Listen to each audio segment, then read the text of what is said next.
Comment Auguste a-t-il réussi à devenir le premier empereur romain? Lorsque l'on pense à Auguste, on pense directement à l'empereur, mais saviez-vous qu'Auguste n'est parvenu à devenir empereur qu'après une longue lutte pour le pouvoir? César meurt en -44, assassiné par un complot d'une soixantaine de sénateurs par crainte qu'il devienne roi après qu'il ait obtenu presque toutes les magistratures possibles. En somme, les fonctions prestigieuses de la République romaine. Les conjurés vont donc espérer un retour à la République normale, mais ces derniers n'ont pas conscience du contexte qui encadre la République romaine à ce moment. Cette dernière est en effet en crise latente depuis plus d'un siècle. Les sénateurs se déchirent entre deux camps distincts, les optimates qui souhaitent le renforcement d'un pouvoir oligarchique et de leurs possessions agraires, et les populares qui s'appuient sur une redistribution des terres et des ressources plus équitable. Depuis plusieurs années, ces deux camps sont irréconciliables, et de grandes figures vont s'appuyer sur ces revendications populaires pour s'élever, comme Gaius Marius ou encore un certain Jules César. Plusieurs guerres civiles comme celle de Sylla contre Marius en -88 ou celle de Pompée contre César en -49 continuent de fragiliser la République car les soldats romains sont fortement attachés à ces généraux romains victorieux, qu'on surnomme les imperatores.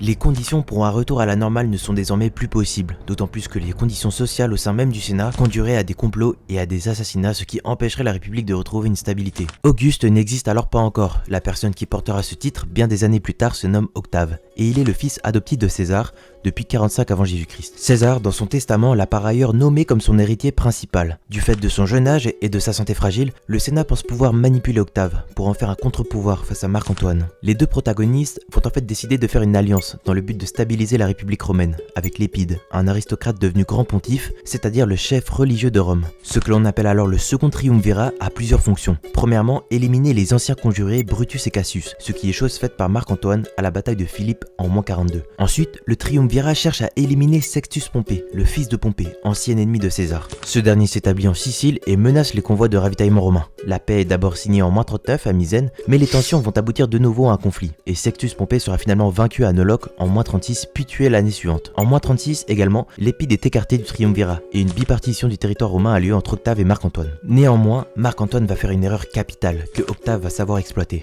Marc-Antoine va en effet décider d'officialiser ses relations avec Cléopâtre en Égypte. C'est alors l'occasion rêvée pour Octave de faire passer son rival pour un lâche, un faible qui a abandonné Rome au profit de sa relation avec Cléopâtre. Il livre bataille à Actium contre Marc-Antoine en -31 et remporte la victoire. Marc-Antoine et Cléopâtre se suicident et plus rien ne barre la route à Octave. Par la suite, Auguste va littéralement manipuler toutes les institutions romaines afin de renforcer son pouvoir et sa légitimité. Abonne-toi pour la partie 2.